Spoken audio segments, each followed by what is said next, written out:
ভবিষ্যতে সুযোগ করে দেবেন না।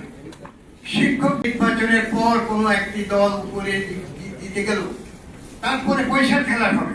আপনার দাবি আদায় করতে গেলে পয়সা খেলা, আপনার পাওনা পেতে হলে পয়সা দিতে হবে, আপনার রিটায়ারমেন্ট বেনিফিট পাইতে হলে পয়সা দিতে হবে।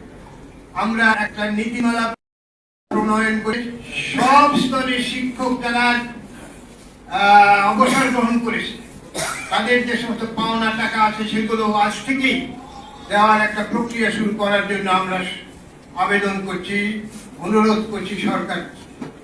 প্রিয় বন্ধুরা, আমরা এই সব আন্দোলনগুলো আমরা বিভিন্ন সভা সমিতিতে, প্রেস ব্রিফিংয়ে, পত্রিকায় আমরা এগুলো নিয়ে আমরা স্টেটমেন্ট দিয়েছি, কিন্তু সেগুলো কিন্তু সরকারের খুব একটা কানে ঢুকে নাই।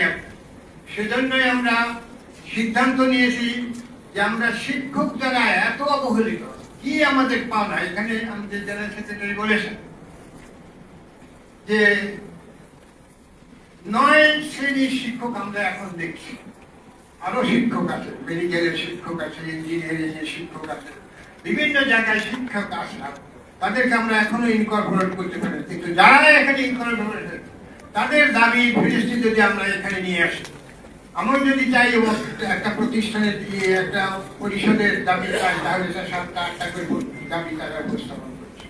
আমরা সবগুলো মিলে আমরা এখানে 25 দফার একটা দাবি দিয়েছি, যেটা সমগ্র শিক্ষককে আপাতত চলার মতো অবস্থা করবে। কাজে এই দাবিগুলো সরকার যাতে মেনে নেয়, এই দাবিগুলো মেনে নিলে শিক্ষকরা তাদের শিক্ষার কাজে মনোনিবেশ করতে পারবে। তারা তাদের মূল কাজ তো শিক্ষা দান করা, পাঠ দান করা, কিন্তু তারা সেই স্কুল কলেজ বিশ্ববিদ্যালয় ছেড়ে দিয়ে মাঠে নামছে।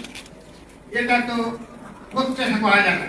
একটা দেশের শিক্ষকরা মাঠে থাকবে আর ছাত্ররা ঘুরে বেড়াবে, ছাত্রদের কোনো কাজকর্ম নাই, কারণ শিক্ষকই নাই, পড়াবে।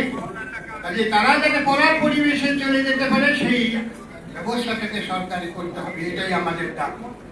আমরা চাই সর্বস্তরের শিক্ষকদেরকে জাতীয়করণ করে, এটা হলে মূল দাবি। সবাই চাই আমরা, সব শিক্ষক। আপনি বলবেন যে না, আপনার তো কোয়ালিটি লাগবে। আপনি দেখেন এখন তো শিক্ষক যাদেরকে নেওয়া হয়েছে পরীক্ষা করেই নেওয়া, পরীক্ষা নেওয়া না। কিন্তু শিক্ষক কি, আমরা দুর্বল শ্রেণীর শিক্ষক নিলে 2 বছর 3 বছরের পর ট্রেনিং, আমরা স্কুলগুলোতে ট্রেনিং দিই। যখনই শিক্ষক নিয়োগ করি সাথে সাথে তাদেরকে ট্রেনিং দিই। ট্রেনিং দেওয়ার পর দেখা যাবে 3 থেকে 4 বছর হলেই তারা কিন্তু এক্সপার্ট হয়ে যাচ্ছে।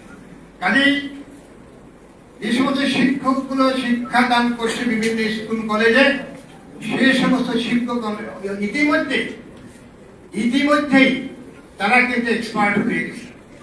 আপনি যদি সব জাতীয়করণ না করতে পারেন, যে এমপি ভর্তির যে প্রসেস, সেই প্রসেসটা নিরপেক্ষভাবে সব দল মত নির্বিশেষে সব শিক্ষকদের ব্যাপারে চালু করে দিন, এবং সেটা এখন থেকেই চালু করে দেন, এটা আমাদের দাবি। সবাইকে অসংখ্য ধন্যবাদ। আমাদের প্রধান অতিথি আছেন, তিনি বক্তব্য রাখবেন। সাংবাদিক বন্ধুদেরকে ধন্যবাদ জানিয়ে শেষ করছি। আসসালামু আলাইকুম।